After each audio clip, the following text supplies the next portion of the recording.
Talk Show. Recorded live. Hello and welcome to the Castle Dracula Horror Movie Podcast. On this podcast, we talk about horror movies, vampire movies, and all-around awesomeness. And this week, we continue our comedy horror retrospective with Ghostbusters 2, the 1989 sequel to the 1984 classic Ghostbusters. Bear in mind, if you haven't seen today's movie, we're going to be talking about it from the perspective of horror fans we have. So warning, spoilers ahead. From Denver, Colorado, I'm your host, Jason Henderson, author of the Alex Van Helsing series from HarperCollins and the upcoming game Teenage Mutant Ninja Turtles Out of the Shadows from Activision. With me from Austin is Drew Edwards, writer of the long-running webcomic Halloween Man and a contributing writer to Rockabilly Online and MonsterVerse Comics, Tales from the Grave. Say hello, Drew. Hello, Drew. And in Los Angeles tonight, special guest Adam Foshko, screenwriter and creative producer for the highly successful Skylanders series, as well as the Call of Duty Modern Warfare 3, the viralicious horror action game Prototype 2, and the upcoming Call of Duty Online. Say hello. On a mountain of skulls, in the castle of pain, I sat on a throne of blood. Is there like a Carpathian, apparently. That's why on my business card. He's legal! He's been possessed. That's wonderful. And also in Denver, against a backdrop of mountains as she sits out back, with color commentary, host of the mom-oriented podcast, Pod Moms, attorney Julia Guzman. Say hello. Hello. Okay, Ghostbusters 2. This is one that tempts fate to discuss. This is a fun topic. Okay, Ghostbusters 2 is a 1989 American supernatural comedy film produced and directed by Ivan Reitman. It is the sequel to the 1984 Ghostbusters and follows the further adventures of a group of parapsychologists and their organization which combats paranormal activities. Despite making $215 million worldwide, the film was not as successful as the original and received mixed reviews, and I have to say remains controversial. Controversial is probably too strong a word, but those reviews remain mixed to this day. And I also know that this is one that Drew has been looking forward to discussing. So let's go. First impressions. Give me just like 2 minutes on it because we've got some really good topics to discuss. Drew, first impressions, Ghostbusters 2, and then Adam, and then Julia and Jason. So, Drew. Well, my darling wife wanted me to first off add that this is her favorite, one of her favorite movies, if not her favorite movie. She wished that she could have. She's very busy, but she wished that she could have been here tonight. Anyway, as far as my opinions, she's getting ready for a tour, like a tour, right? So listen, if that happens again, and she's like, "I will kill to do this movie," make sure that she says it because it doesn't matter. It's not like that we would love to have Jamie back. Yeah, I'm always happy to say goodnight off. Well, there's or that, else but you know, we love Jamie anyway. So all right, continue. I always feel like you talked about the mixed reviews, and there's a lot of people that say that this is a terrible movie, and every time I hear that, I'm always like, man, you need to watch more bad movies, like truly bad movies, because this movie ain't perfect, but it's a long way away from being bad, and I will definitely go into what I think is quote-unquote bad about it, but it's still very watchable and very entertaining, and if it has one sin is that if anything, it tries to be too much like the original. They didn't deviate enough. But other than that, really entertaining movie and great creature design, great interplay from the cast. It has a lot of what you do like about the first movie. Very cool. All right. So that's a good opening volley from Drew. Adam, what are your thoughts? Your opening thoughts on Ghostbusters 2? Well, I'll tell you, I saw it when it first came out in the theater, the same weekend that I think that Batman was released, or in that same season. In my mind, that's how it works. Yes. And I think there was a lot of expectation built up around this picture, and then around Batman. In fact, there was a big sort of downer around Batman because of we heard that Keaton was going to be in it, and we weren't convinced. And saw this picture, and I got to tell you, I really did not like it when it first came out. I really felt like it was a miss. I I don't know if I could have told you exactly then why I thought it was a miss. I just really felt like the notes. It didn't feel like a rehash. It just felt like all the notes were wrong, and I just didn't like it. I probably had a too high an expectation, I think, or an expectation that it was going to be, such a unique thing like the first movie. But I really didn't like it. I came prepared. I've only seen it a few times over the years, and not recently. So it's at least been 10 years or so since I've seen it. And I was prepared tonight to really come in and give it one below the waterline, because I really was not a big fan of it. And I saw it again, and I have to tell you, it actually, I have to agree with Drew and take it even a step further and say it's actually a good picture. It actually is good. Technically, it's good.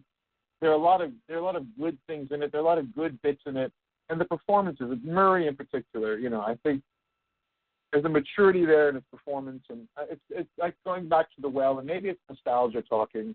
But I think that there is there's something going on in the movie that's interesting, that I like. And even though, as Drew has already stated, it is very much a rehash, and he and I have gone around on this before, where I said it was sort of maybe too much of a departure, and he said it's too much of a rehash, and I have to probably agree with him now, but that's probably the thing. That having said that, with Peter McNichol, with all the guys getting back together, I have to tell you, I really enjoyed it. I really, enough to where, I was prepared to dislike it, and wound up kind of going, wow, that's really good. Oh, I like that, and I think it has aged well, unlike most movies that we see. And by the way, I've seen many, many horribly bad pictures. Lord. Jason, you and I have spent many an afternoon in the hot Texas sun in my theater room watching the worst pictures ever. This is a great picture, certainly by comparison, and even on its own, it's actually really, really good. There's some misses, missed opportunities, maybe I'll call them, but just judging it on its own merits as a standalone picture, not even necessarily as a sequel, I would say it's a good picture, and I really enjoyed it. Wow. All right. Julia, what are your opening thoughts on Ghostbusters 2? I guess I get the privilege of being the one who doesn't really care for the movie. I enjoyed watching it, but I watched it over the weekend, and I've already forgotten pretty much everything about the movie. So that tells you that it's not, it's just not going to be one of those films that I'm going to look back and go, God, that was a great movie, because I just kind of find it a little bit forgettable. But, it was cute. There were some cute lines, and I certainly enjoy that cast. I like the baby. I always like babies. And so, but, as we're talking through it, I'm trying to think, what happened in this film? Like, what were the scenes that I liked, So, so I think it's just sort of meh. All right, meh from Julia. Here's my feeling. I've often struggled with how I perceive a movie if it's been reviewed, because if it's been reviewed badly, especially, it's so strange, the cognitive dissonance that happens where, I might like a movie, everybody else hates the movie, and so that sort of tarnishes your fun with the movie, which is not how it should be. That just doesn't make any sense. Our enjoyment of something, in theory, should be completely independent, and maybe that's why I gravitate towards a lot of movies that are so old that nobody cares anymore. But, I remember also watching this in my mind the same week that Batman came out. I'm sure that's not the case. In my mind, it goes basically Tiananmen Square, Batman, Ghostbusters 2, all happening roughly in the same, like 7-day period. I don't know. Who says movie geeks aren't political? I want to say it's in the current event. Right. It fascinates me that men can remember stuff like this and not remember people's birthdays. That's the thing. Like, he can remember what movies came out the same week, but not remember anybody in his family's birthday. Well, the thing is, it's Batman and it's Ghostbusters 2. It's important, and it's Tiananmen Square. I mean, the thing is, I remember very distinctly. I remember having this conversation with people I hung out with at the time in high school, and talking to this girl and saying, "Wow, Ghostbusters 2 is coming out, and also Batman." But you know what? Wouldn't it be great if Batman turned out to be like the big hit of the summer, and Ghostbusters, I swear to God I said this, maybe Ghostbusters will not be as big as people think it'll be, and Batman will be huge. And she looked at me like she pitied me. I mean, really, literally, like I was this sad child. That is not how I remember it, and that wasn't me, but that wasn't how I remember your reaction to Batman coming out. I remember Batman came out, and you were like, I think it's really lame that everybody's all into Batman now. I've been into Batman way longer than anybody else. I'm not going to wear my Batman shirt anymore because people are going to think I'm wearing my Batman shirt because of the movie, and that's nothing to do with it. First of all, that's after the movie came out. I'm talking after is huge. I'm talking about I understand how he feels. I've been very much like that about Captain America since the Avengers film came out. So I get what he's talking about. Yep. But there's so much I want to say about Captain America, but I'm not gonna. Okay, all right. I don't know why they changed the costume. Doesn't make sense. Okay. All right. What was I going to say about this movie? I'm still on the fence about this movie. Here's the thing. There are things that I just don't understand why they did in this movie, but there's a lot of bits that really do hold up, and I found that in the intervening time between this movie coming out and now, many of the bits that I remembered fondly actually were in this movie and not the first movie. So they go together. Really? Yeah, especially the pneumatic tube, the pneumatic tube that Ray gets into, and where the slime is gathering. Yeah. That had a profound effect on me, and the bit with the Statue of Liberty. So that's actually, that's based on a real thing. The pneumatic subway is based on a pneumatic line that was built in 1870 by Alfred Beach. It says it operated using compressed air and was built as a demonstration of a pneumatic transit system.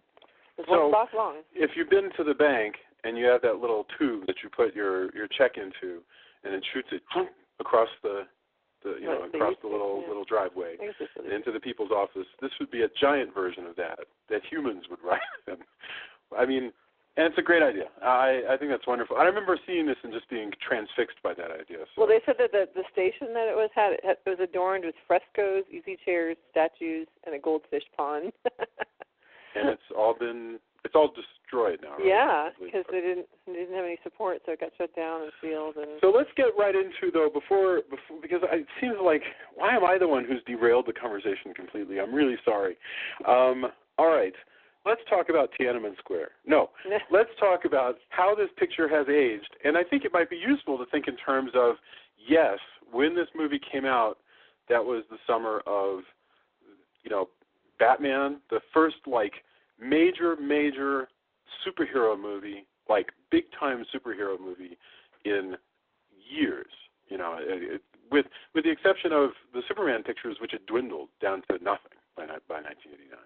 And it's that same summer, and, it's June of 89. Anyway, so how has this picture aged? Adam, you said that you hated it. Is there anything else at the time? Is there anything else that you would throw in there? And anybody else, feel free. You mean how I hated it, or do you mean? Well, I'm curious. I'm curious more about. You said you hated it at the time, and now you look at it, and your feeling about it has changed. So why is that? How could you think that you were influenced by people's reactions at the time, or what? No, I don't think so. I tend to not take reviews to heart, by and large. At the time, I was in Austin, and if the Chronicle said something bad about a picture, I'd be like, okay, well, that's all right. But I'm a big fan of a guilty pleasure movie too. I can enjoy a movie if everybody else hates it, and that's completely fine. I think in this case, again, it was such a high level of expectation. Yeah.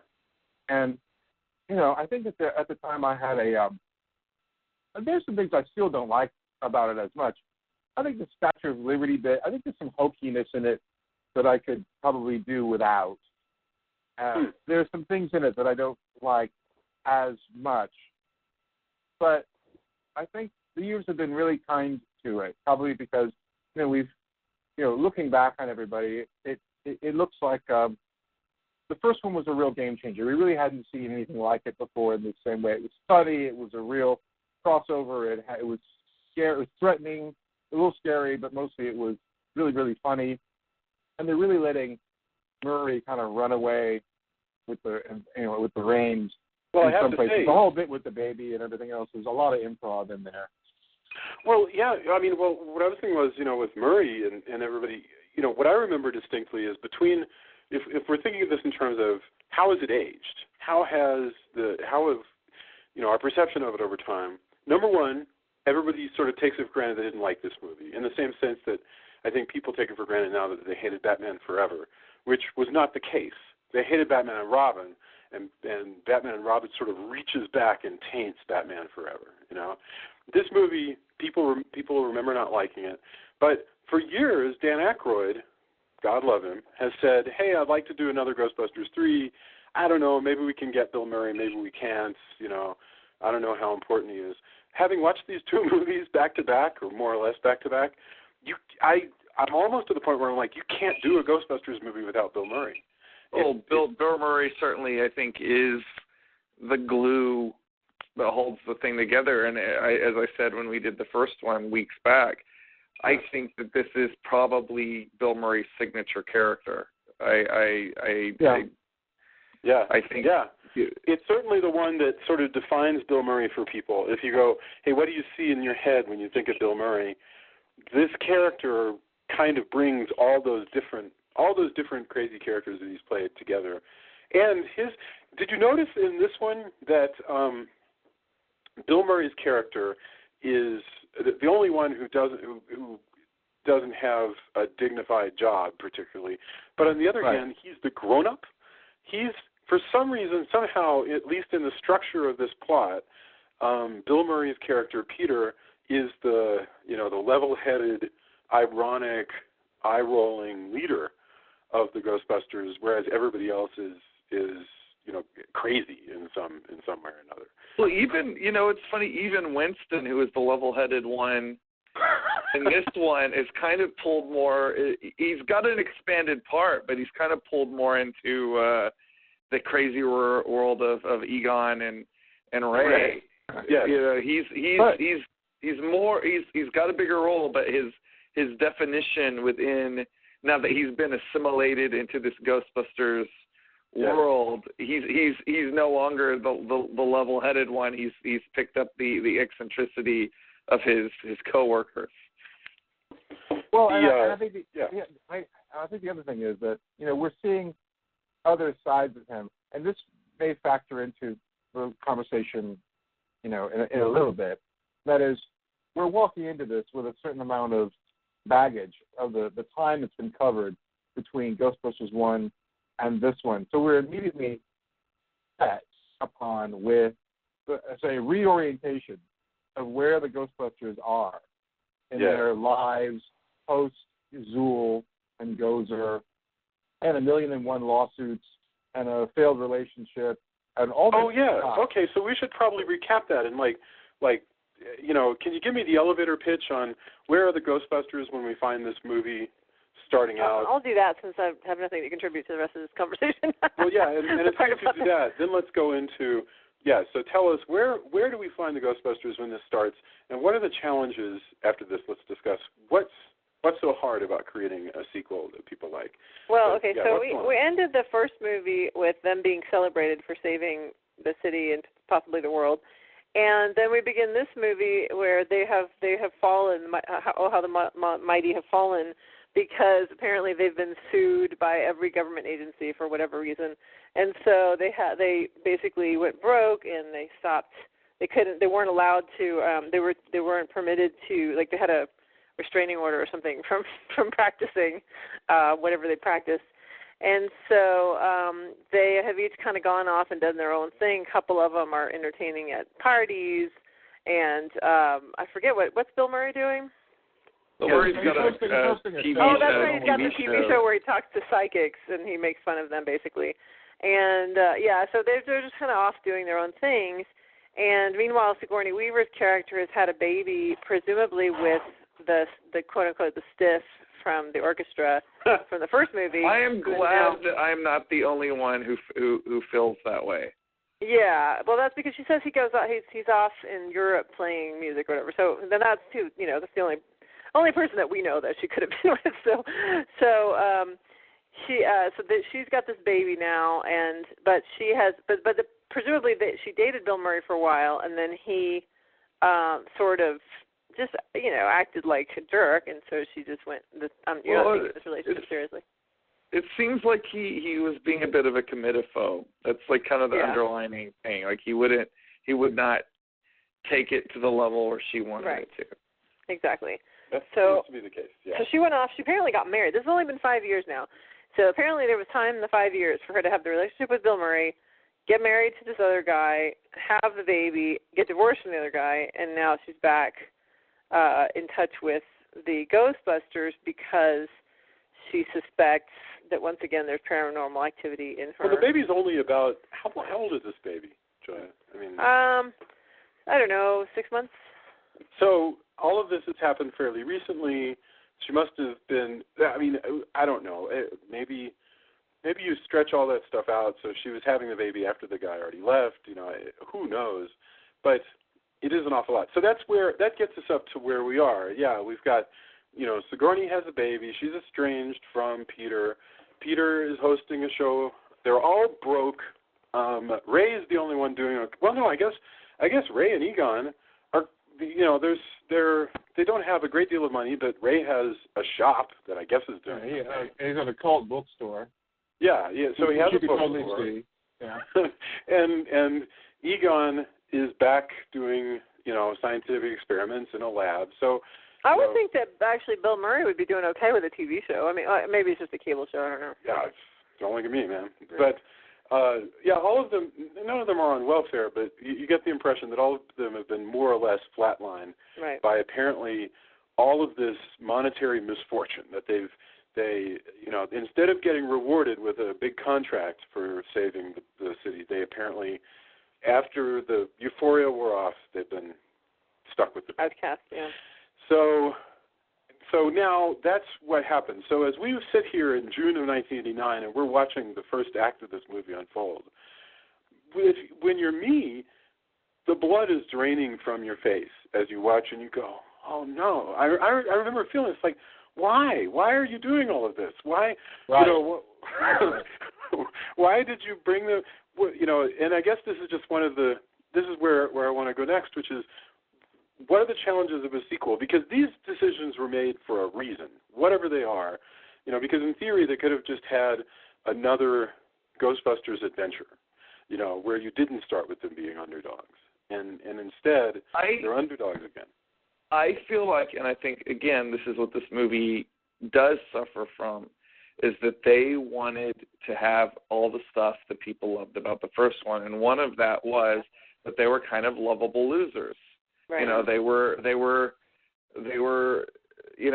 these pack of weirdos that it's sort of them against the world, and they know stuff that everybody else doesn't know. They have the knowledge, or as they say, they have the tools, they have the talent. Yeah. But they aren't necessarily part of the establishment. And if they're these big heroes and everybody loves them, and I think the idea was that people wouldn't necessarily like that. And maybe they wouldn't have, but I personally think it would have been a better choice to maybe just kind of see them 5 years into running their Ghostbusters business. I think it would have made for a slightly better movie. And you could have still done quite a bit of this storyline. Now, you would lose the courtroom scene, which is actually probably one of the better scenes in the entire movie. So, I think entirely. I think that's where it starts getting good. Mm-hmm. That's true, but that's also kind of when they start snapping out of it. Here's the other thing, Tim. Is Bill Murray doesn't do successful well. Hmm. He was, even when he was in Scrooged, which we've done before. And that's the other, when you think of Bill Murray, you think of Ghostbusters, and you kind of think of Scrooge, at least I do, and Groundhog Day. but there's a certain kind of, even when he's successful, he's troubled. Yeah. He's, That's true.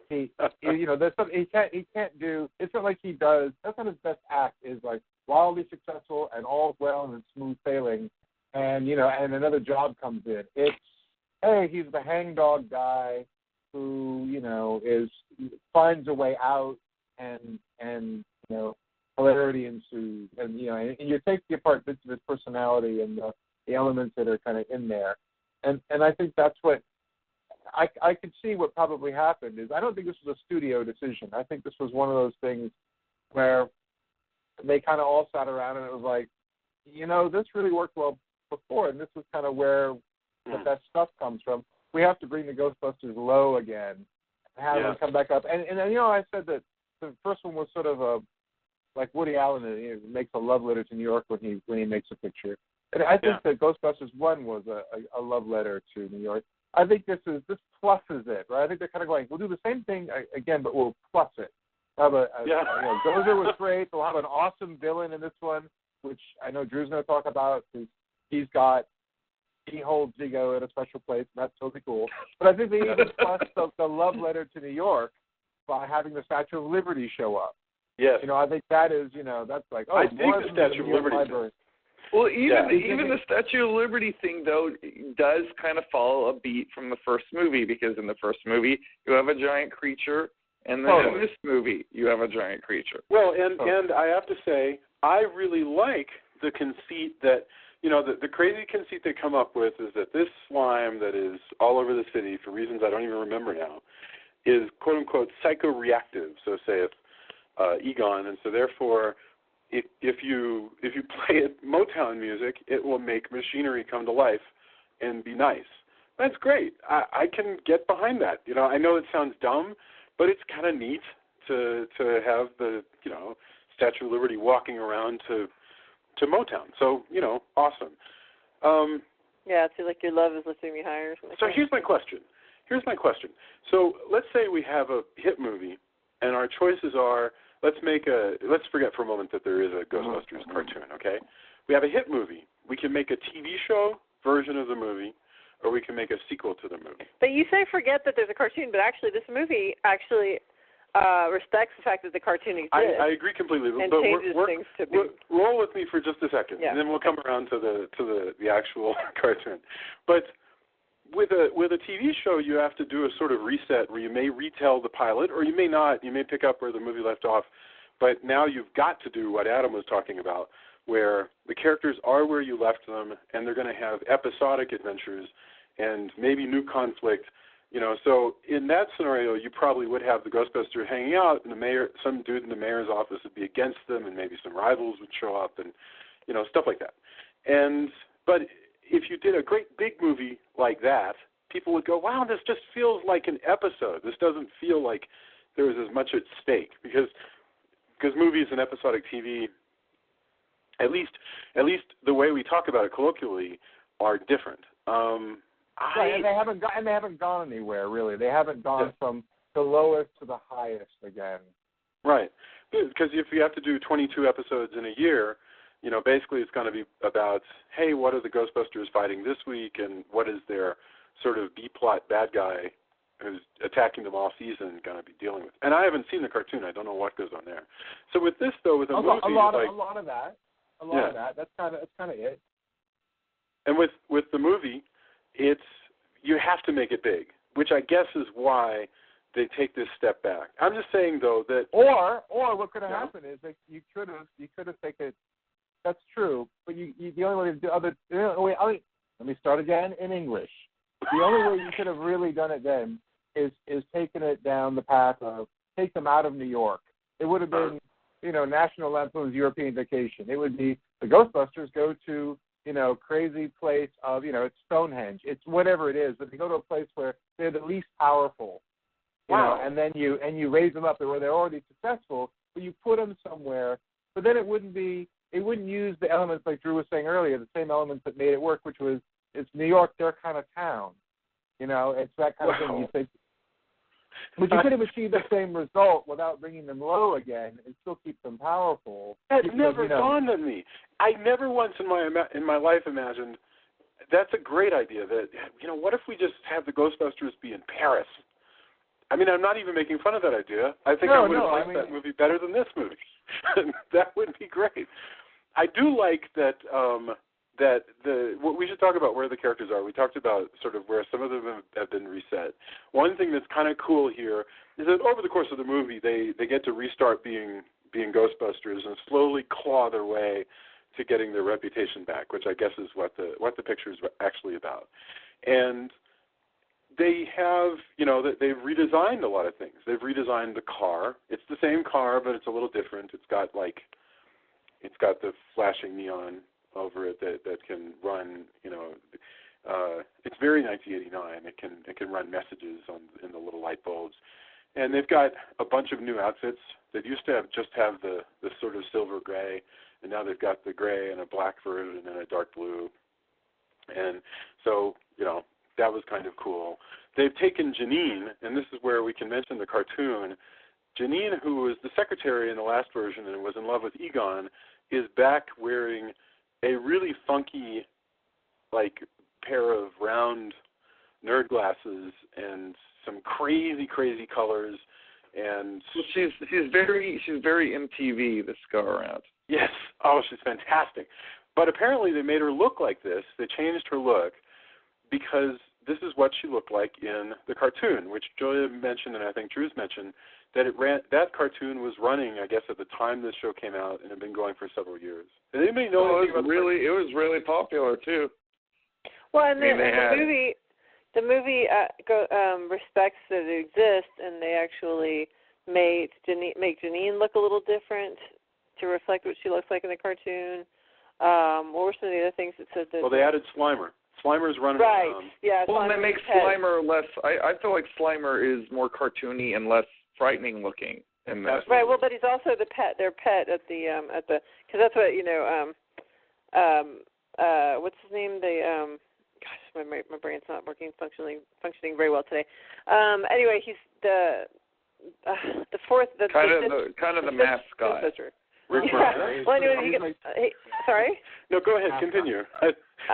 Anyway, when he's at the firehouse and he runs into him.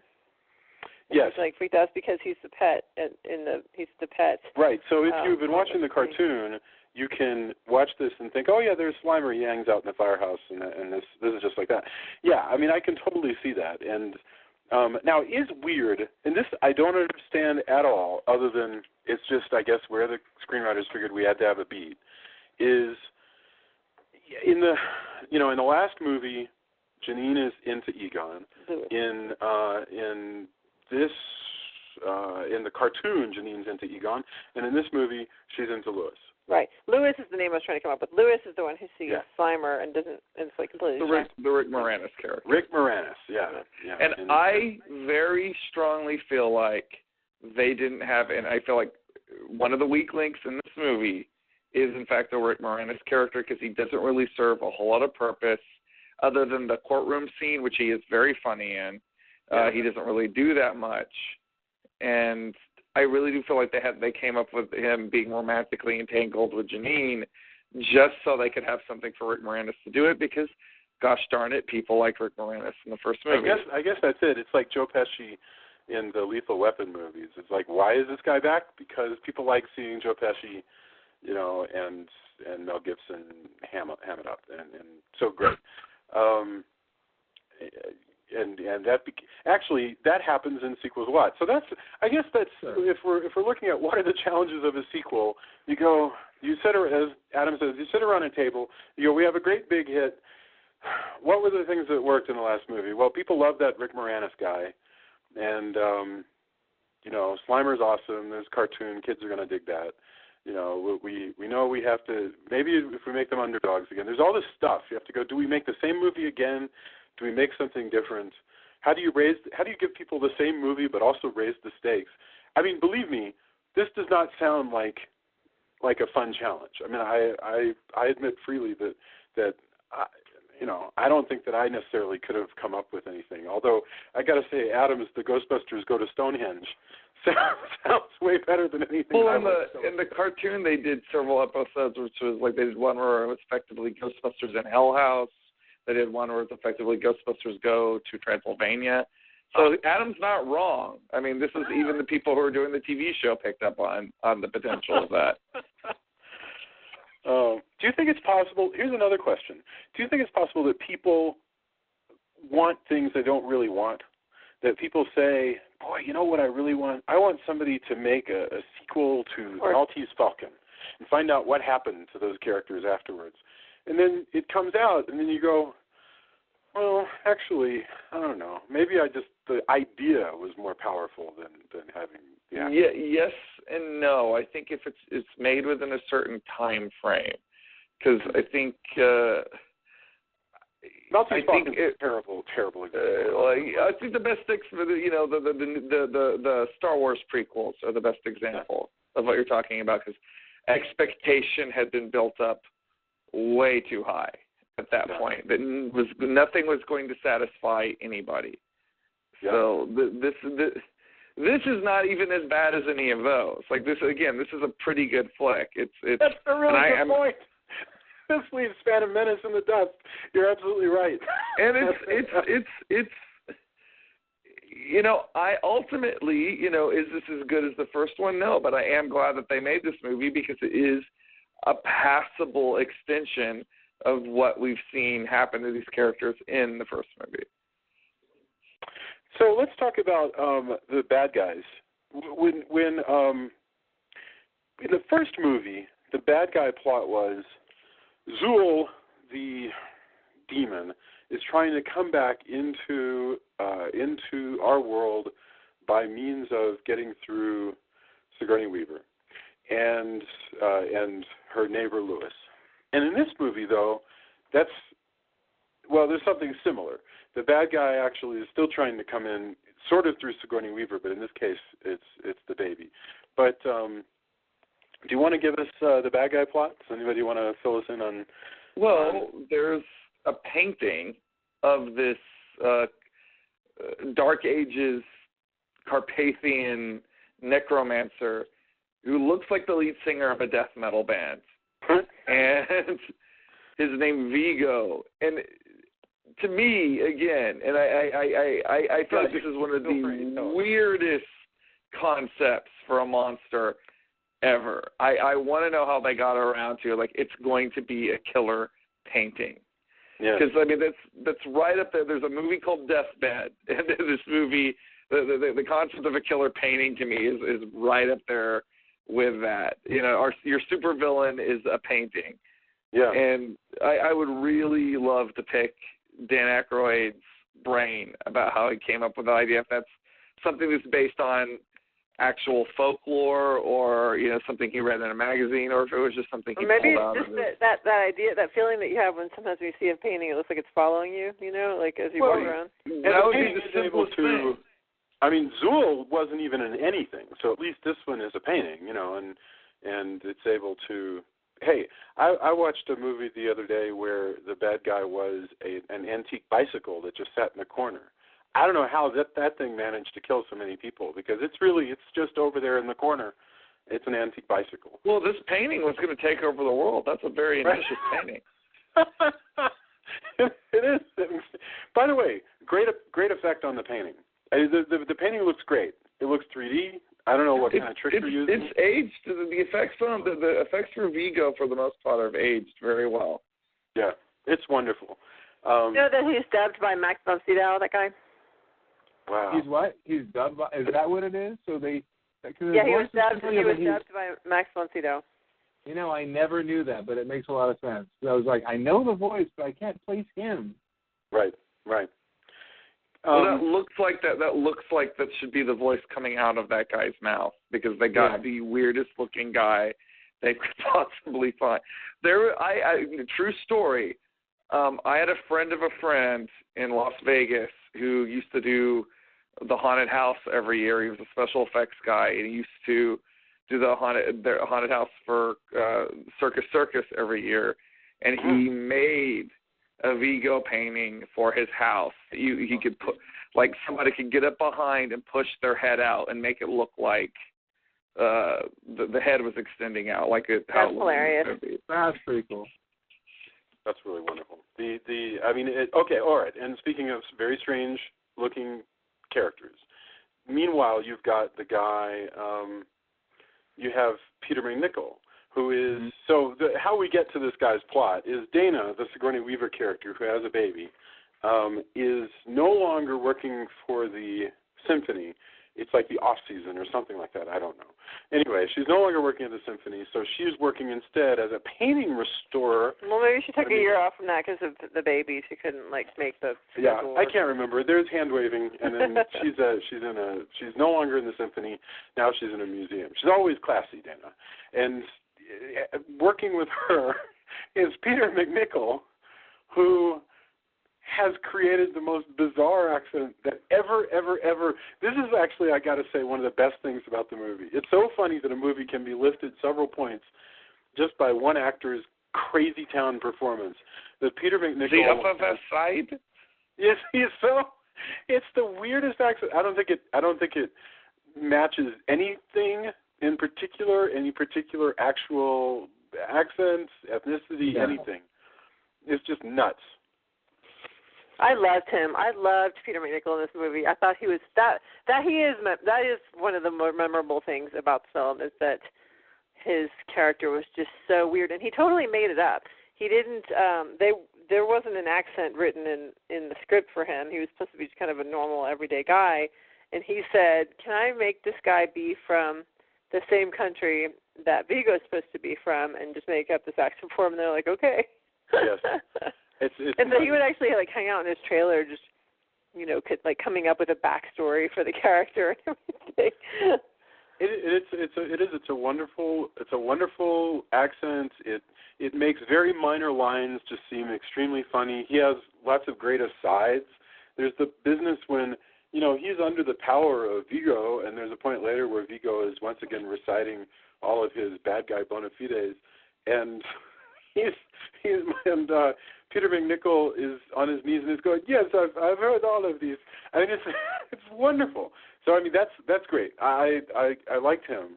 This time Vigo is going to be reborn on the earth by using lots of the bad attitude of New York to funnel his own evil energy out of this painting and into Dana's little baby.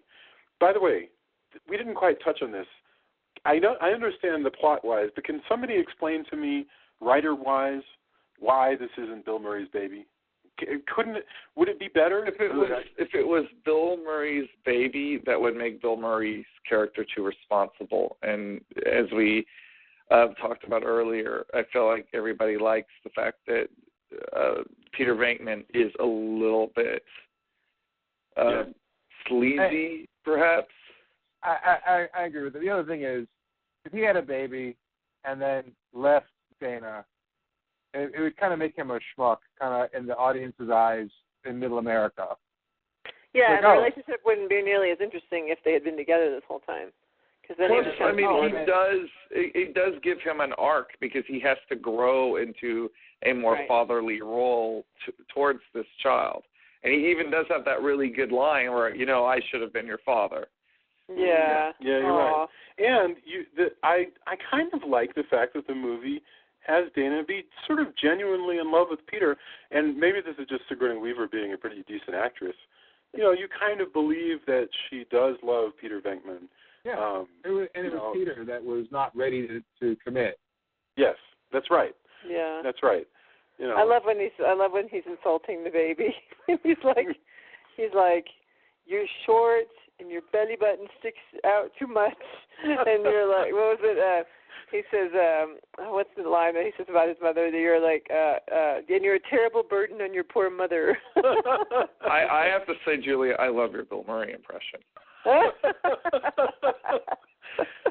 Oh man. So yes, that's the bad guy plot, and the rest of the bad guy plot, of course, like we said, involves gathering up the evil energy of the city.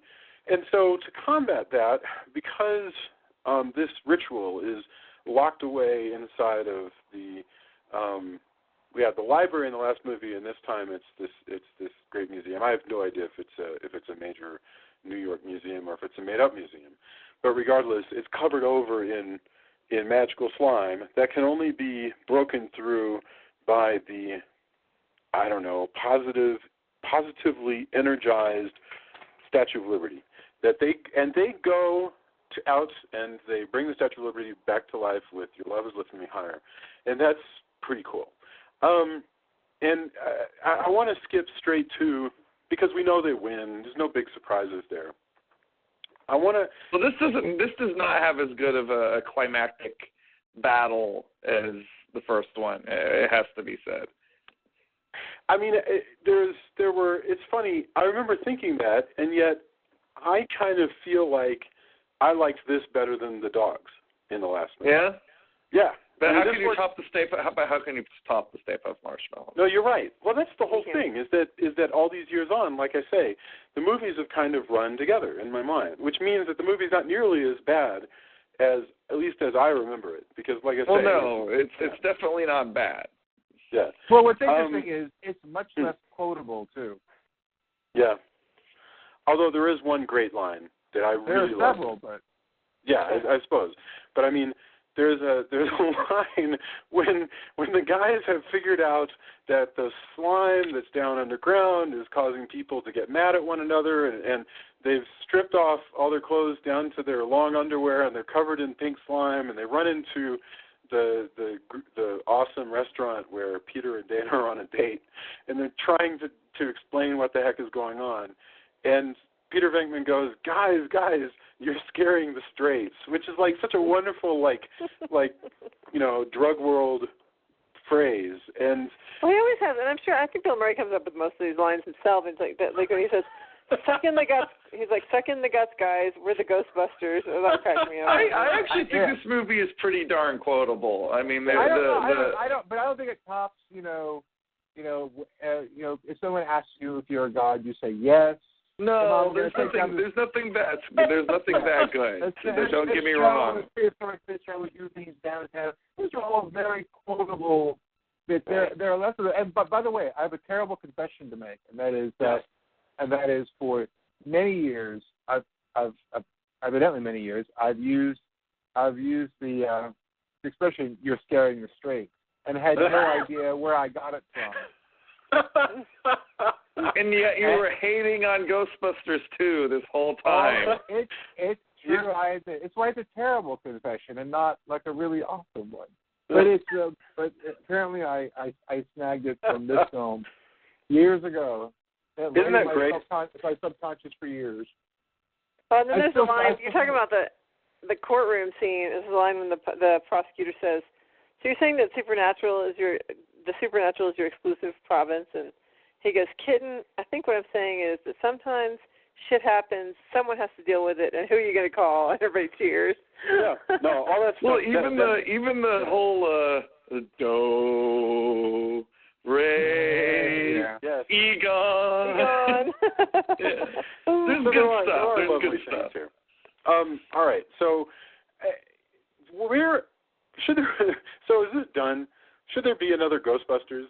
I mean, does the world need another Ghostbusters? And let's face it, I mean, Bill Murray. Like now, with them being 70 or whatever they are? So in theory, you do what I know they've done in the comic books, which is that you have, Ghostbusters: The Next Generation, where you have a bunch of younger people. Who would you do? Again, we've had this conversation before. Who would you cast? Well, you wouldn't be recasting Peter Venkman. I mean, I'm talking about. I know, but who would you put in as the Ghostbusters? It'd be the same guys that we keep talking about. As much as I love Ghostbusters, and I love Ghostbusters an awful lot, I really kind of hope that movie never gets made. I don't want to see I don't want to see a remake. I don't want to see a third sequel. There's the 2 movies. There are the hours of animated stuff. There's the video game. There's the comic books. There's enough material to keep any Ghostbusters fan happy for several lifetimes. I'm sure eventually we will probably either get a sequel or a reboot, because I think that's just the way Hollywood is. Let's play it this as, if you sat back and you imagine the cast of Parks and Recreation and Ghostbusters, you can imagine what you could do. Like Chris Pratt would be fantastic as a Ghostbuster. You know, I mean, if you take a bunch of lovable schlubs, that would be okay. You would almost have to do with their original conception of Ghostbusters, which would be that you call a Ghostbuster almost like you call a plumber. Yes. And yes. you know, it's a job that people across the nation all, you know, there's people that fill out job applications and go and become Ghostbusters. And I you can actually make that kind of movie. like this idea now. You know, I like the idea of somebody who desperately wants to be a Ghostbuster, and maybe he finally gets to the point where he can do it. He's met whatever test, he's filled out whatever form, and he sends it and he finds out the Ghostbusters finally disbanded 7 or 8 years ago. Well, this sounds like The Incredibles a little bit, because you know how you have the guy who becomes Syndrome. Yes. And he's like all about, you know, just worshiping Mr. Incredible. True.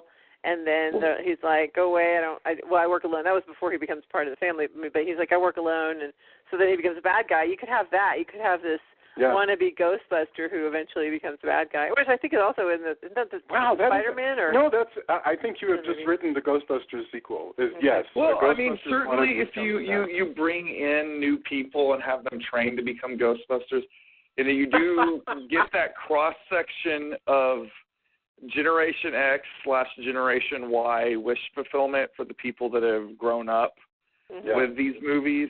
I mean, I guess you have your nostalgia factor very much covered. And, you know, Julia did get on a great conceit. You could have one of the villains want to be Ghostbuster, too. Yeah. And how old is Dan Aykroyd? Only, and listen to my age talk, Dan Aykroyd is only 61. So, you know, he could definitely be there as the mentor, as the guy who refuses to help, as the guy who you know, introduces them to the firehouse and like tries to find the keys and turns on the lights and Well, we have any number of action films with action stars who are too old. You know, like you've got Harrison Ford being too old to be Indiana Jones, and you've got I don't know. It just feels like there's like a million action movies. I mean, not that Dan Aykroyd is anywhere close to the same shape as Sylvester Stallone, but that guy is pushing 70. Yeah, that's what I'm saying. So I'm saying that could be the whole plot, is that we're too old for this shit. You know, we can't be the Ghostbusters anymore. We're like senior citizens, but then they have to be because there's nobody else. I have to admit, I'm suddenly really inspired about this imaginary Ghostbusters sequel that nobody. But it has to have the real cast. That's what I'm saying. I wouldn't want to recast different. Oh no, I agree. I think it's Ghostbusters Next Generation. Yeah. Anyway, I think what happened was they got stuck with this idea for many years. Poor Dan Aykroyd, you know, who's the creative force, I believe, you know, behind these movies, and Ivan Reitman are, you know, he's stuck with having to wait out Bill Murray, who, you know, was basically, frankly, into other things. And that must be extremely frustrating. I'm sure it's like Leonard Nimoy and William Shatner, where they're just annoyed at the fact that they're tied to one another forever. I have no idea if there's actually any resentment in there. I'm just saying that I know that's what kept this project from moving on. Well, I'm sure also from a standpoint from the other people involved with Ghostbusters, they're probably like, come on, Bill, let's make some money here while we're relatively young enough to enjoy it. I will say that you know, if Bill Murray was the sticking point, you know, he was in the video game version. You know, he didn't have to do VO for that, but he did along with Aykroyd and Ramis and Ernie Hudson and. But voiceover work compared to doing a whole movie is probably much less time consuming. Oh yeah, I mean, one day of work. It is. Well, probably more than a day's work, but usually it's considered to be very tedious for most actors who are basically also film actors and it's difficult for people who aren't booth actors, who aren't VO actors. It's a little bit complicated sometimes because there's so much other stuff to do. But I mean, you know, that could have been a sound-alike thing. So I'm interested in kind of like the hows and the whys of kind of how he was a part of that. But maybe, you know, it's interesting that he didn't. That he did do that, but he didn't. That film hasn't really sort of come out of it. And then wasn't that long ago? It was like 2009 or 10 or something. Well, and maybe that was too late. In other words, maybe the magic time to do it would have been about 7 years before that. Well, and that's what I think. I think if they were going to do this, I think probably sometime in the 90s would have been the ideal time instead of waiting until now. And you wait too much longer, and frankly, the interest in these characters will have diminished with the age of your audience. Yeah, no, that's true. We've all moved on. We're all watching Breaking Bad now, and well, I'm a Dexter man myself. But let me put this, and actually, by the way, that's something to put in perspective. Think about it. Walter White, at least the actor, is Dan Aykroyd's age. There's no reason we can't watch and be intrigued by a character of a certain age. I'm not saying that anybody should ever put Breaking Bad and Ghostbusters 2 in the same sentence, but there you are. All right, let's get our final thoughts, and then we will do endorsements, and then we'll be back next week, or very soon anyway, with another horror comedy. So, same direction that we went. Drew, final thoughts, Ghostbusters 2, and then Adam, Julia, and then me, and then we'll do the endorsements.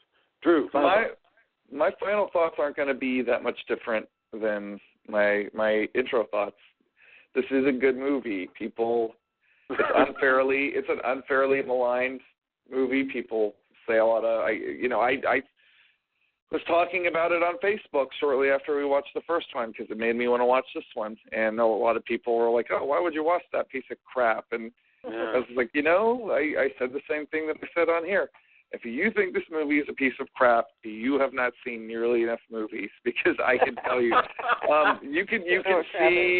you could see Forever Evil.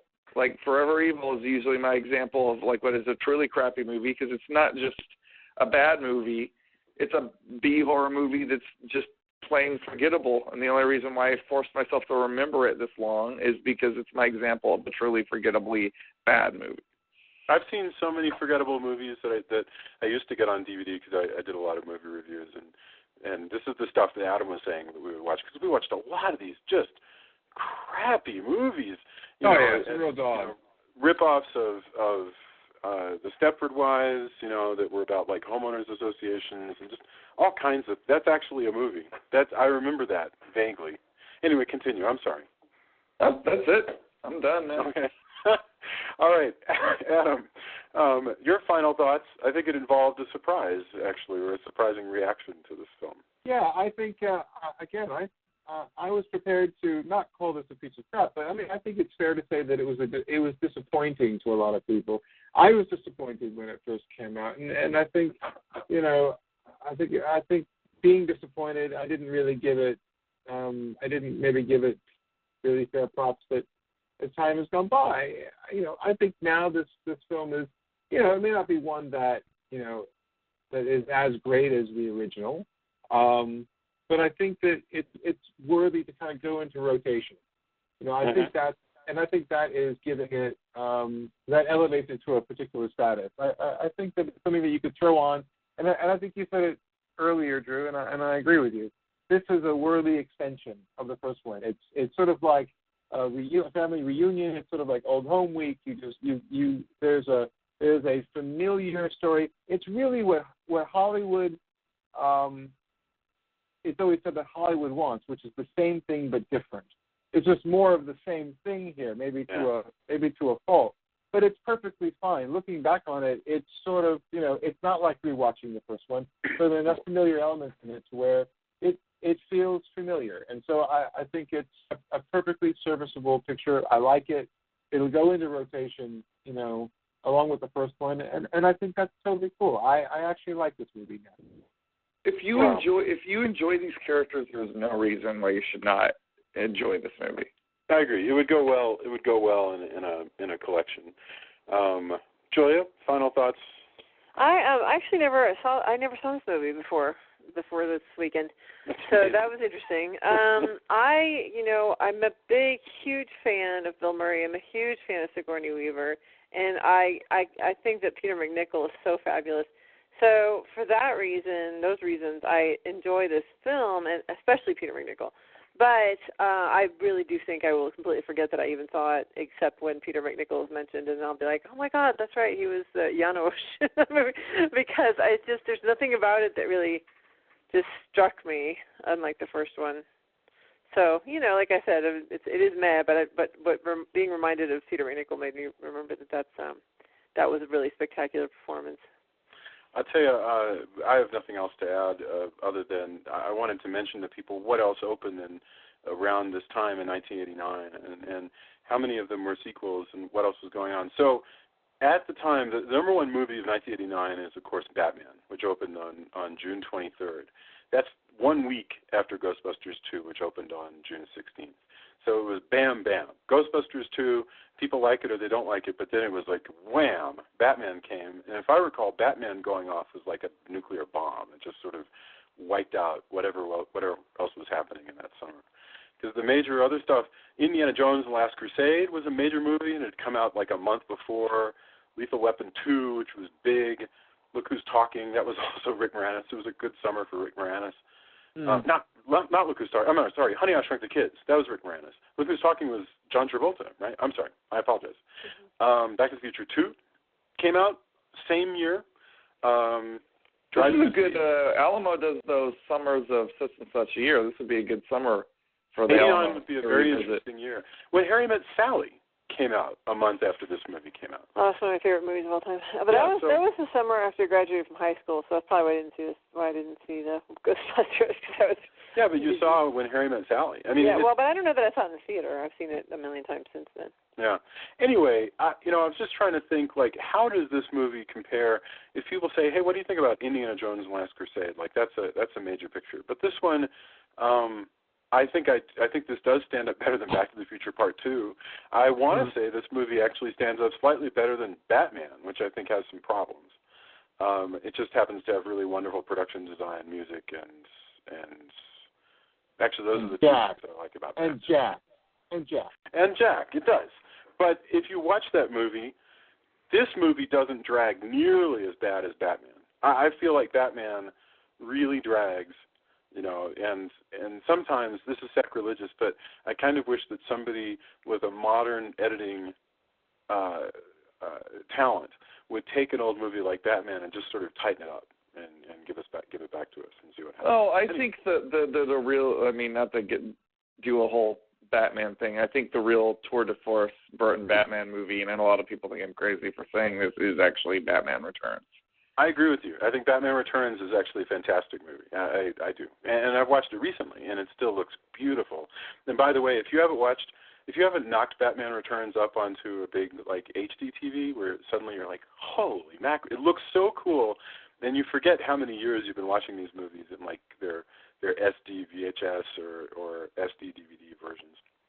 Anyway, I got nothing else other than that this was actually a pleasant surprise. And what a strange movie. We wouldn't watch it other than the fact that we happen to be talking about horror comedies, which is this really, really weird crossroads of two genres. So we will be back soon with more horror comedy. I know we have Abbott and Costello's Frankenstein. We're not going to do endorsements? Oh, yeah. We got to do endorsements. You're absolutely right. Yes. So I'm sorry. Let's do endorsements. And let's start with Drew, since he's the one who remembered the endorsements. I apologize. Yeah, well, I am endorsing the Danger Cakes Ladies of Hades tour because I am going on the road with them. And I will be out on the road with 6 women, everybody, with 6 women for an entire month of August. So if you hear from me, you'll be hearing from me from the road. They're going to Nevada, Arizona, New Mexico, California, and then back to Texas. It would not have been that hard to just go north a little bit and come to Colorado. I don't know what you guys were thinking. Next time. We actually have had some booking requests in Colorado now, and I think that's because they've played in New Mexico, so now they're kind of getting creeped over. It's being in a band is kind of that word of mouth starts to. Has to spread around for booking people to become interested. But what's that, Adam? Oh, we are going to LA. Let me know. Oh, Adam, you should do the same thing all of our listeners should do, and you should go to Facebook and like Danger Cakes. Wow. And be able to follow. And do not like the bakery. A bakery ripped off their name. Oh. We are not happy about that. Like the band. Follow where we're going. And Adam, yes, you can see the wonder, the amazement that is a Danger Cakes live show, as Julia and Jason will attest to. It truly is actually a lot of fun. That'd be great. All right. Yeah, it was a wonderful. I'm there. Wow. Okay. Fantastic. The Danger Cakes tour and Danger Cakes on Facebook. Adam, do you have any endorsements for us? I'm going to go ahead, since we've just done Ghostbusters 2, I'm going to go ahead and endorse the Ghostbusters game. That for a while, certainly when Vivendi and Activision were merging, we were publishing, and then it was finally published by I think Atari. But Aykroyd has said that it basically is the third movie. It's sort of the thing that he and Ramis worked on, and some other people. But it basically was sort of like the third movie with them in it. So if you didn't want to see them, at their current age, you could see them, CG rendered a good deal younger. I think that there are a lot of elements in it that kind of are sort of gamey and things, but it's a lot of fun stuff too. It's got all the things, if Ghostbusters 2 followed a lot of the same elements of the first one, this kind of has a lot of the first two things kind of in it as well. So I'm going to put that forward as an endorsement. I think if you're a big fan of this universe, the first film and then the second film, then and you haven't played this game, you probably should. You probably will enjoy Maybe it. that would be the way to do Ghostbusters 3. You could have Pixar do an animated movie. Yeah, Wow. something like that might not be bad. Wow. I've seen the models in that, and they do look fantastic. I mean, that's just like the models of Sean Connery in From Russia with Love. Just some amazing stuff. All right, Julia, did you have any endorsements? No, I'll just echo the Danger Cakes endorsement and say you definitely need to go see the show if you can. Thank you, Julia. Sweet. Okay, I have a really weird endorsement. I've been, working on this comic book for Ben 10, the Cartoon Network, and I downloaded this program called Save the Cat, based on the screenwriting software. The screenwriting book, Save the Cat, and because I read them backwards. I read Save the Cat Comes Back, and I'm only now just reading Save the Cat because I love books about writing. Anyway, there's a software for Save the Cat, and it has a free demo, and I have yet to run into anything that you can't do with the demo so far. We'll find out, like, when it quits paying attention to me. But I've been using this to organize the Ben 10 script, and to lay out the different plot points, and it's been a really easy to use software, and that's working well. So right now, my endorsement is if you're doing some scripting, try out the Save the Cat software and see if it helps you organize your thoughts. In the end, all these screenwriting things are really just about tricking yourself into organizing your thoughts. If this tool works for you, then groovy. You should check it out. So that's all. Also, Glory came out in 1989. That's another one. All right. We'll be back soon. We'll be back soon with more horror comedy. We'll finish up this retrospective, and then we're going to get into another one. I can't even remember what the next retrospective is. We've been saying it was Stephen King, but it might actually be something else. So, heaven knows. On the email list the other day, I think we worked out that we've got at least 20 movies in various groups that we're ready to do. So we're not about to run out of material. Thank you, everybody. And like us on Facebook, leave us reviews on iTunes, tell your friends, send us to other people who you think might like us, and complain about us, and do whatever you want. And we'd love to hear from you. Thanks, everybody, and good night. Good night, everybody. Thanks. All right. Good night.